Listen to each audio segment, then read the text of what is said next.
सहनौ भुनक्तु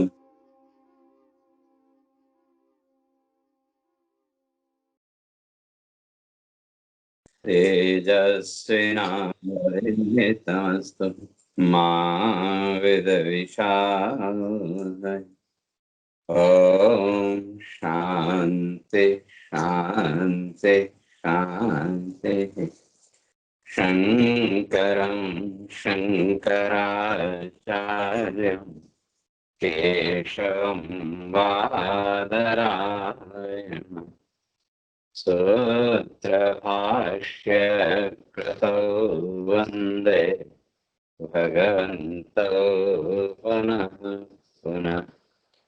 ईश्वरो गुरुरात्मेति मूर्तिभेदविभागिने व्योमवद्व्याप्तदेहाय दक्षिणामूर्तये नमः। ॐ शान्ति शान्ति शान्तिः।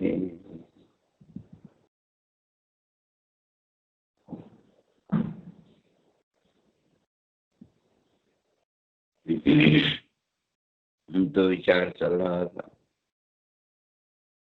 अर्जुन ने भगवान से प्रश्न किया था,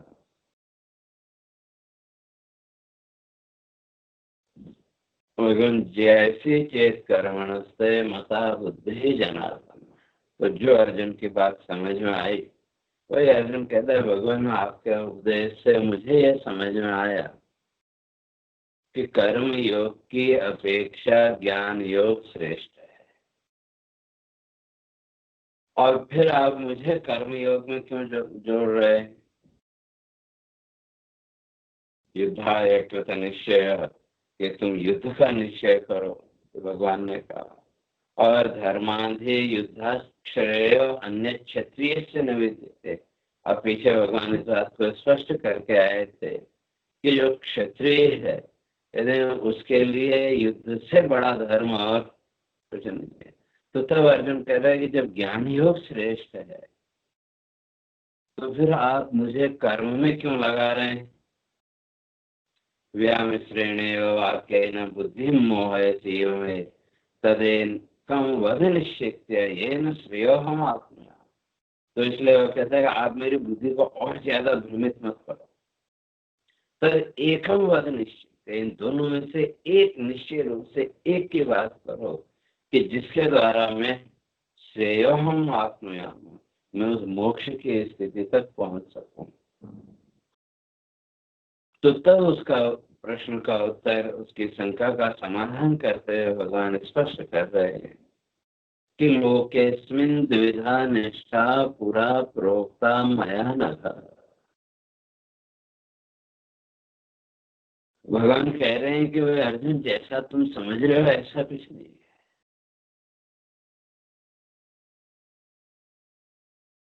लोकेस्मिन् द्विधा निष्ठा, इस संसार में दो प्रकार की निष्ठाएं हैं। भगवान कहते हैं ये मैं नहीं कह रहा, ये तुम्हारे वाक्य। तो जो अर्जुन ने प्रश्न किया ना, जैसी चेत कर्मणस्ते, कि आपके विचार से अर्जुन कह रहे हैं कि मेरी समझ में ये आया कि दो मार्ग, एक कर्म मार्ग और एक ज्ञान का मार्ग। अब भगवान वही कह रहे हैं कि जो ये तुम कह रहे हो,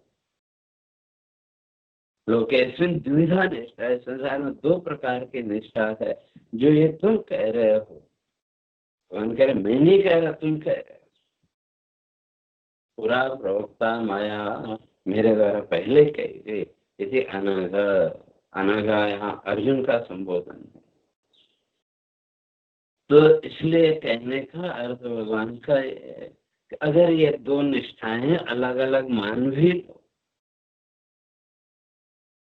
तो उसमें भी कोई दोष नहीं, क्योंकि लक्ष्य दोनों का एक है और ये दो अलग अलग निष्ठाएं नहीं। अगर विचार की दृष्टि से देखें तो ये अलग अलग निष्ठाएं नहीं। बल्कि साधना के अलग अलग लेवल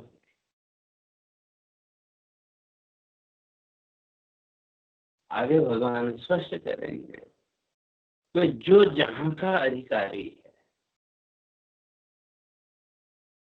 उसको वही अच्छा लगेगा। कल भी अपने इस बात को चर्चा करके आए थे। आप बच्चों को स्कूल भेजते हैं तो जो जिस लेवल पर है, स्टडी में जो जिस कक्षा में है, वो वहां की बात समझ सकता है और उसकी रुचि भी उसमें हो। एक प्राइमरी के बच्चे को आप मास्टर्स की बुक दे दो तो न उसकी समझ में आएगा और न उसमें उसकी रुचि हो। और एक जो मास्टर्स कर रहा है उसको प्राइमरी की पुस्तक दे दो तो उसके लिए उस पुस्तक के अब कोई वैल्यू नहीं है, तो वो उस लेवल को पार कर चुका है। तो इसी प्रकार से भगवान यहाँ स्पष्ट करते हैं। तो अगर ये दो निष्ठाएं आप मान भी लो तो भी कोई बुराई नहीं है, कोई दोष नहीं है।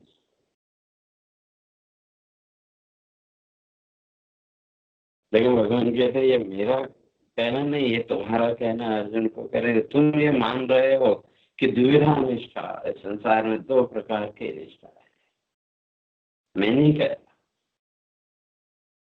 और तुम्हारी जो मान्यता है वो क्या है? ज्ञान योगेन सांख्यानाम कर्म योगेन योगिना। अगर दोनों को अलग अलग मान भी लो तो उन दोनों का भेद स्पष्ट यहाँ भगवान करते हैं कि ज्ञान योगेन सांख्यानाम, एक ज्ञान योग, तो उस ज्ञान योग के द्वारा फिर उस आत्म साक्षात्कार तक पहुंचा जा सकता है। और जो कर्म योग है उस कर्म योग के द्वारा भी वहां तक पहुंचा जा सकता है।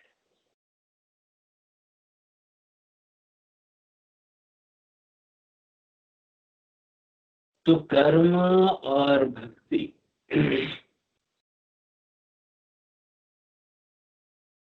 इन दोनों में थोड़ा सा अंतर है, दोनों ही कर्म ही। और जिसको हम ज्ञान योग कहते हैं उसके लिए भी कर्म तो करना पड़ेगा। जो हमारे आध्यात्मिक पुस्तकें हैं, जो भी है भगवत गीता, रामायण, उपनिषद आदि, कि उनका विचार किए बिना, उनका चिंतन किए बिना वो ज्ञान योग प्रकट नहीं हो सकता। तो उन पुस्तकों का अध्ययन करना, उनका चिंतन करना, वो भी तो कर्म है कि नहीं? आगे भगवान स्पष्ट करेंगे वे कर्म से बच नहीं सकते। इसलिए ये अलग अलग निष्ठाएं हैं। इस भ्रांति को मत आने दो जी,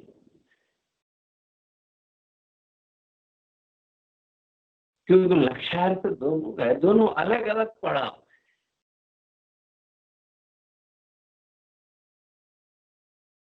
अगर अलग मान भी लो तो भी भगवान कहते हैं उसमें कोई इतना ज्यादा दोष नहीं है।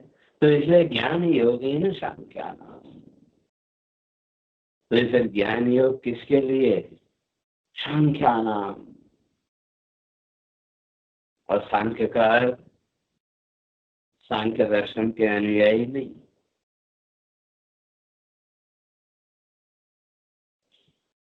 तो और अगर सांख्य की अगर बात करें तो वो कौन?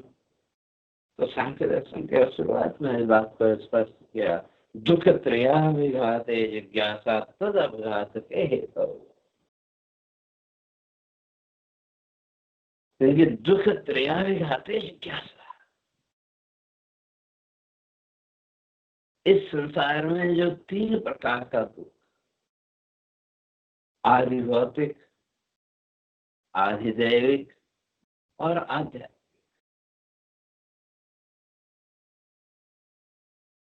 दुख त्रया विघाते, इन तीनों प्रकार का जो दुख है उस दुख की निवृत्ति, उस दुख को जीवन से हटाना,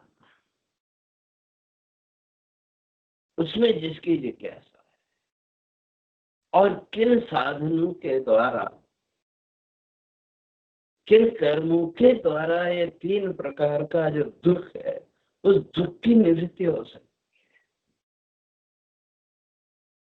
और दुख की जो आत्यंतिक निवृत्ति, पूर्ण रूप से निवृत्ति, दुख का पूरी तरह से हट जाना, तो उसी का नाम निर्वाण। पीछे चर्चा करके आए थे,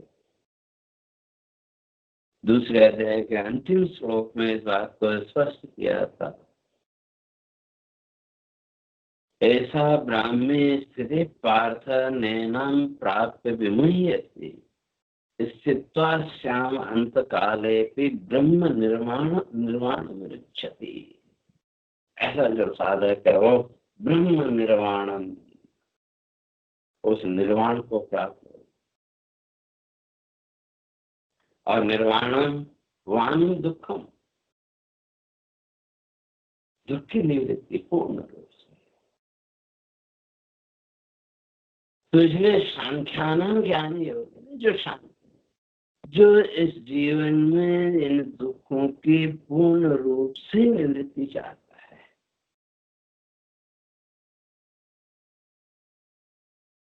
तो कहते हैं उसके लिए ज्ञान योग। अगर दोनों को अलग अलग करें तो ज्ञान योग किसके लिए? जो कर्म फलाशक्ति में बंधा हुआ है उसके लिए ज्ञान योग नहीं। जिसको अभी कर्म और कर्म का फल चाहिए, संसार का सुख दुख ही चाहिए, तो उसके तो ज्ञान की ओर प्रवृत्ति होगी, आत्मचिंतन में उसकी प्रवृत्ति नहीं होगी। तो इसलिए भगवान यहाँ कहते हैं ज्ञान योग इंसान। और ये जो दोनों भेद, ज्ञान योग और कर्म योग के,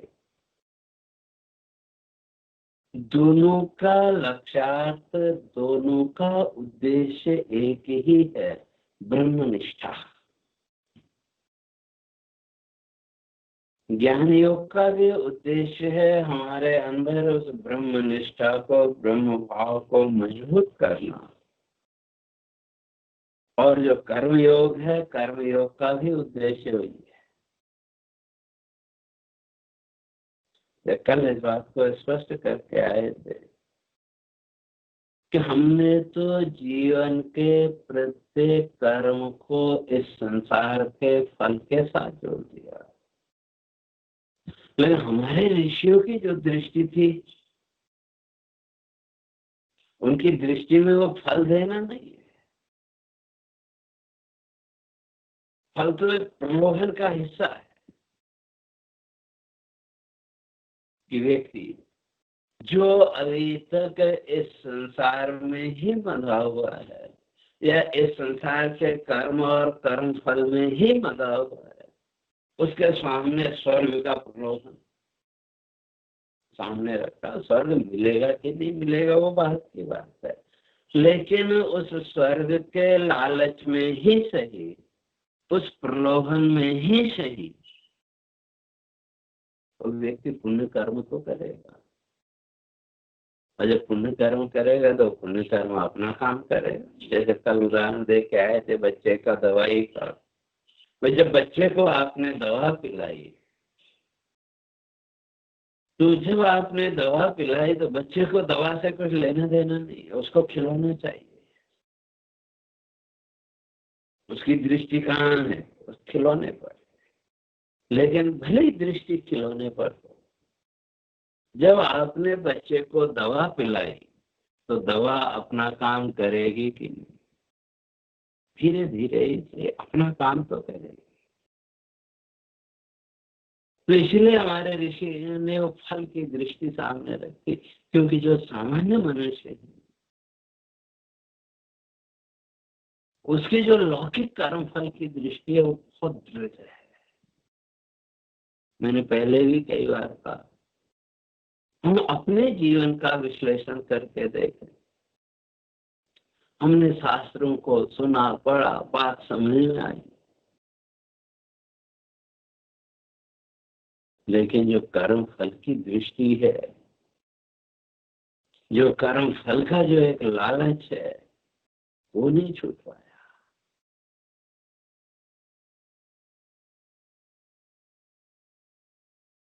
हमने शास्त्रों का चिंतन किया, पुण्य कर्म किया, तो ठीक है। जो एक साधक है, जो विचारशील व्यक्ति है, उसके जीवन में सामान्य व्यक्ति की तरह संसार की लालसा नहीं है, लेकिन मोक्ष की या सुखी जीवन की लालसा तो है कि नहीं।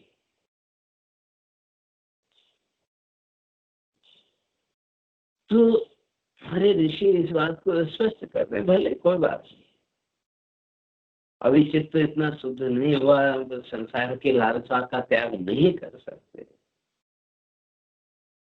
वो संसार के लालसा फल दृष्टि इतनी दृढ़ है, लेकिन फल दृष्टि होने पर भी जब वो पुण्य कर्म व्यक्ति करेगा, साधक करेगा, यदि वो पुण्य कर्म अपना काम तो करेगा, और वो जो पुण्य कर्म है वो धीरे धीरे चित्त की शुद्धि करेगा।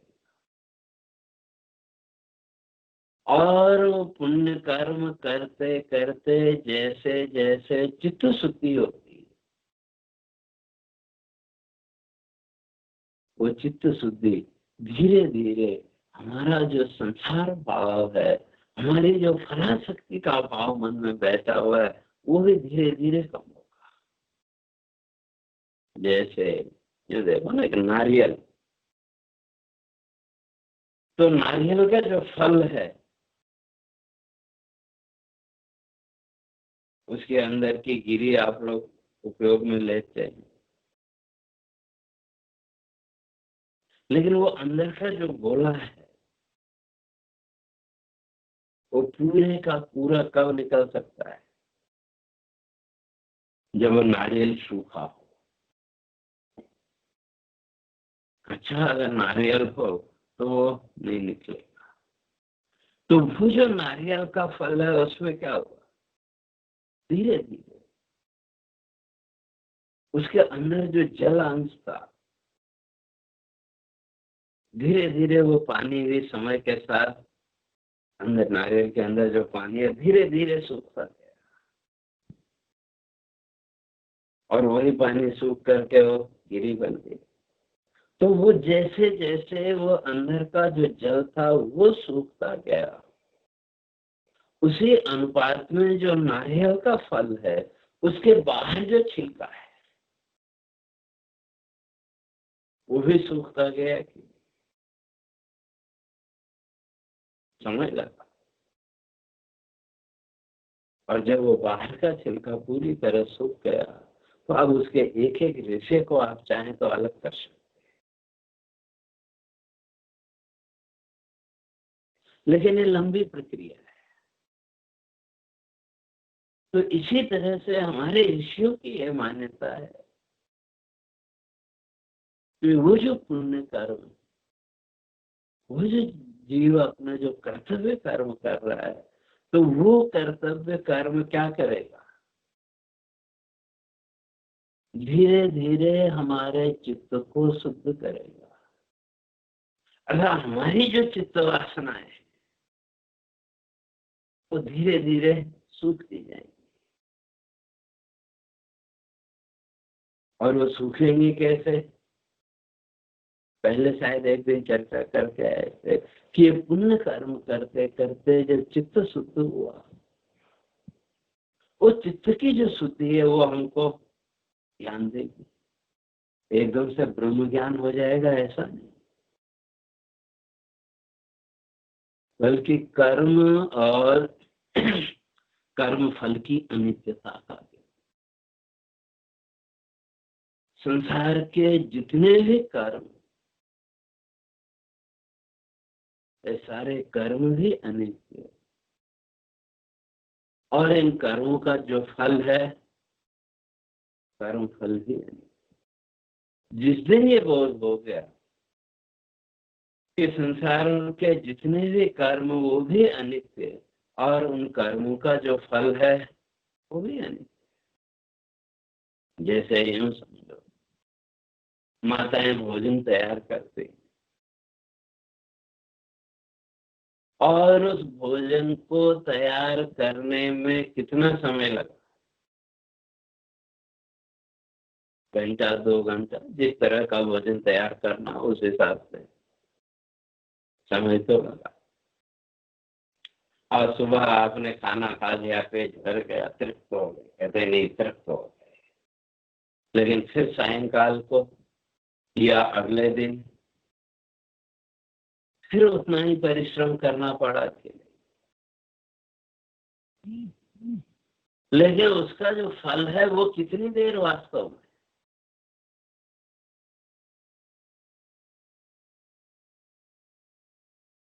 वास्तव में कर्मफल उससे भी ज्यादा क्षणिक, क्योंकि जो भी अन्न आपने तैयार किया उसका वास्तविक फल कितनी देर, जब तक वो अन्न आपकी जीभ पर है। तो वो जो भी अन्न आपने तैयार किया उसको जैसे ही आपने जीभ पर रखा, तो आपकी जो रसन इंद्रिय है उसने उसके रस का बोध कराया, तो उसके रस बोध के साथ ही दुख और प्रसन्नता दोनों ही आएगी, दोनों साथ।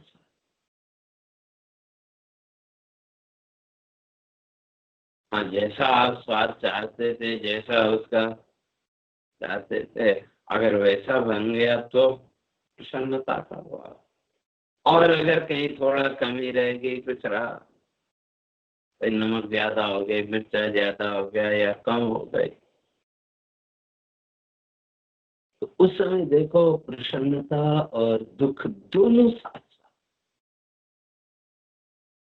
लेकिन उस अन्न को जीभ पर कितनी देर रख सकते,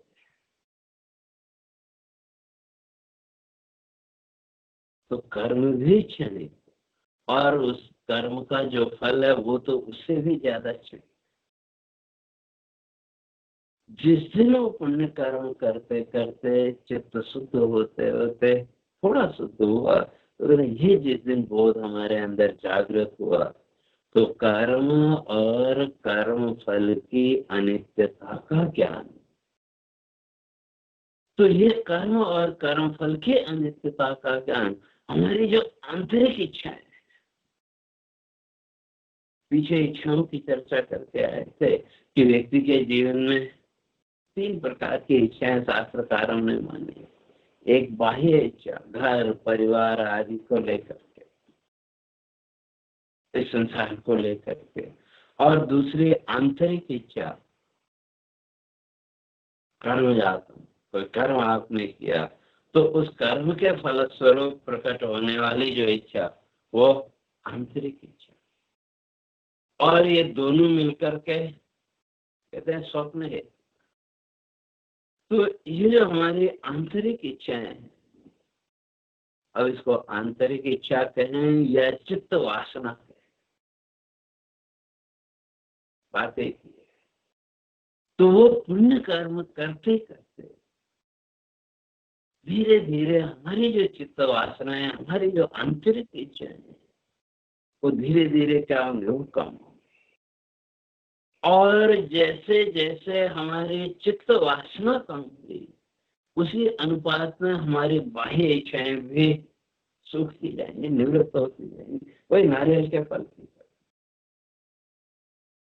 जैसे जैसे नारियल के अंदर का पानी सूखता गया, तो बाहर का जो छिलका है वो भी पहले थोड़ा कड़क हुआ, फिर बाद में सूखते सूखते उसका एक एक रेशा अंदर उठ गया।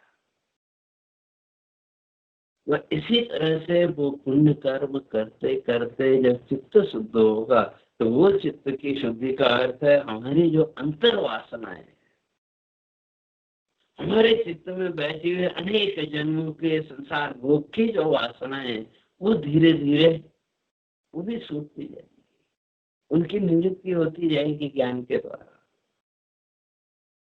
और उस ज्ञान के द्वारा जब वो अंतर वासनाएं हमारी निवृत्त हुई, तो हमारी जो बाह्य जगत की जो इच्छाएं, घर परिवार संसार आदि को लेकर के धीरे धीरे ये भी क्या हुई, धीरे धीरे ये भी कम होती है। तो इसलिए महर्षि कहते हैं जिस दिन ये बोध हो गया वे कर्म और कर्म फल दोनों ही अनित्य हैं, तो उस दिन फिर कर्म और कर्म फल की जो आसक्ति है वो छूट जाएगी। लेकिन कर्म तो करना पड़ेगा। तो अब वो कर्म किसके लिए, कल भी चर्चा करके आए थे। तो कर्म और कर्म फल ये अनित्य है, ये बोध हो गया।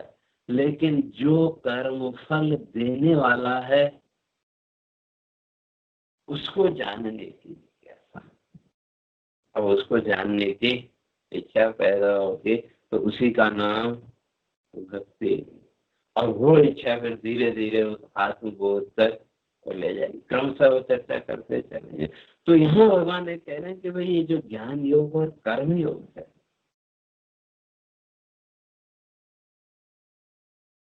ये वास्तव में अलग अलग ये पड़ाव है, स्टेप बाय स्टेप।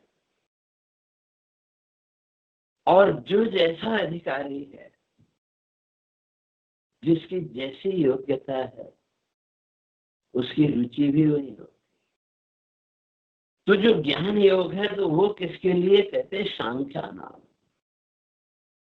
सांख्य का दुख त्रया विराधे जिज्ञासा, देखिए तीनों प्रकार का जो दुख है, इस दुख का विराध करना, इस दुख को समाप्त करना, या इस दुख को मिटाने के जो साधन हैं वो कौन से साधन हैं, उन साधनों के द्वारा इस दुख की निवृत्ति।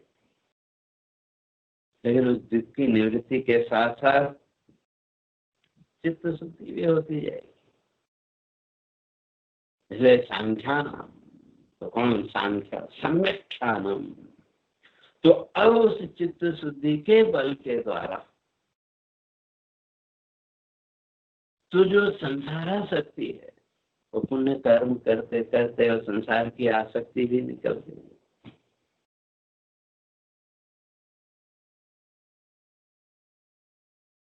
तो सम्यक ज्ञानम, अपने आप को जानना, ज्ञानम ज्ञानम। तो वो जो तत्व है, अब चाहे उसको ईश्वर कह लो, चाहे ब्रह्म कहो, परमात्मा कहो, या मैं कह लो, वो जो तत्व है, जिस तत्व के होने से ये सारा संसार दिख रहा है, उस तत्व को जानने की जिज्ञासा। इसलिए महर्षि इसकी व्याख्या करते हुए कहते हैं सांख्य भूमिका आरूढ़ानाम, या ज्ञान भूमिका आरूढ़ानाम। ज्ञान भूमिका में जो आरूढ़ है, सांख्या तो पहली भूमिका शुभेच्छा, शुभ की इच्छा।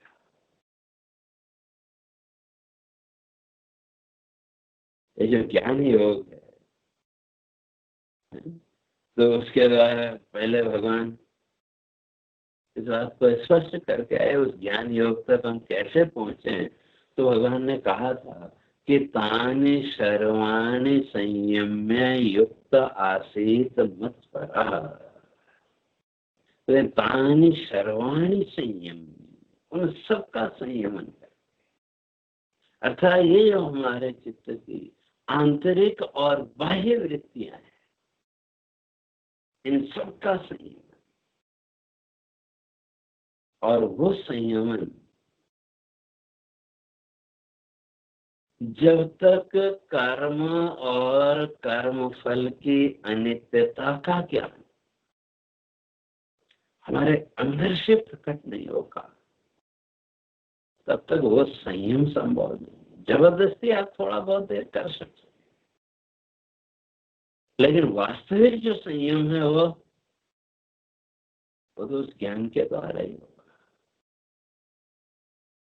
और उस ज्ञान की स्थिति तक पहुंचने के लिए कर्म करना पड़ेगा। पुण्य रूप कर्म, शुभ कर्म। इसलिए भगवान कह के आए तानि सर्वाणि संयम, इन सब का संयम करके मत पर युक्त आसीत मत पर, जो मेरे साथ जो, अर्थात जिसने अपनी चित्त वृत्ति को, अपनी मनोवृत्ति को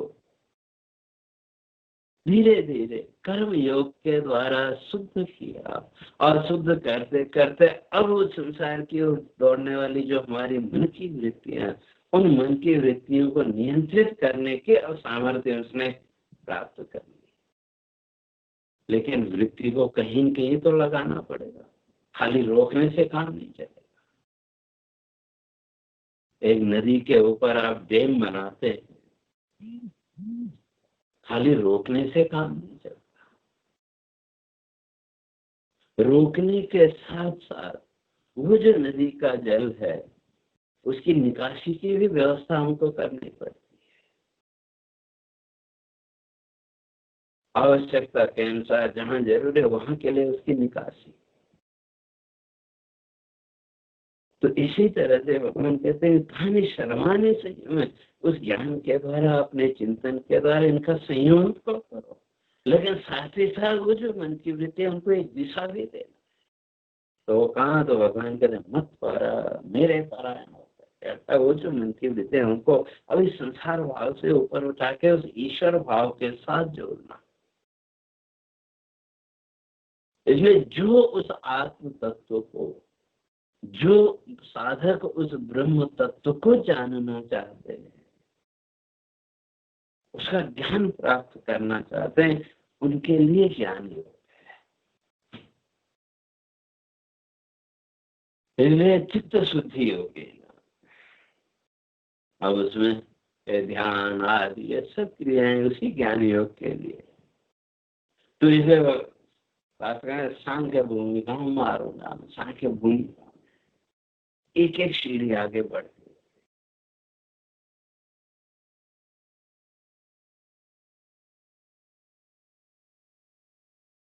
तो वो जो है तो उनके लिए ज्ञान योग और कर्म योगी न योगी नाम, जो योगी है, जो भी कर्म योग कर्म करना चाहते हैं उनके लिए कर्म योग है। इसलिए यहाँ सांख्य का अर्थ है शुद्धांत करणानाम ज्ञान भूमिका आरूढ़, जिनका अंतःकरण शुद्ध होगा। और अब वो कहाँ पहुंचे, ज्ञान भूमिका, ज्ञान भूमिका। और ज्ञान की भूमिकाएं, ज्ञान के स्टेप हमारे ऋषियों ने 7 स्टेप माने। शुभेच्छा, सुविचारण, तनुमानसा, सत्वापत्ति,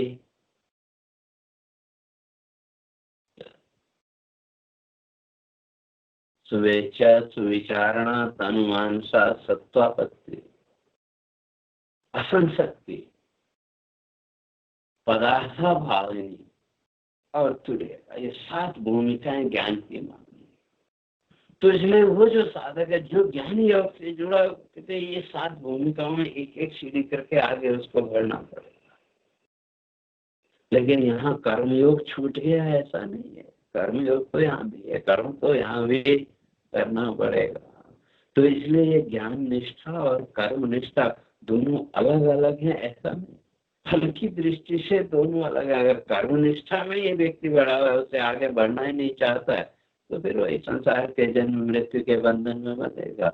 और कर्म निष्ठा के द्वारा जब वो ज्ञान निष्ठा तक पहुंच गया तो वो इस संसार के बंधन से मुक्त हो जाएगा। तो कैसे, तो उसकी चर्चा आगे क्रमशः करेंगे। हरि ओम। पूर्णमदः पूर्णमिदं पूर्णात् पूर्णमुदच्यते पूर्णस्य पूर्णमादाय पूर्णमेवावशिष्यते। ओम शांति शांति शांति। शंकरं शंकराचार्यं केशवं बादरायणं सूत्रभाष्य कृतौ वन्दे भगवन्तौ पुनः पुनः। ईश्वरो गुरुरात्मेति मूर्तिभेदविभागिने व्योमवद्व्याप्तदेहाय दक्षिणामूर्तये नमः। ॐ शान्ति शान्ति शान्ति।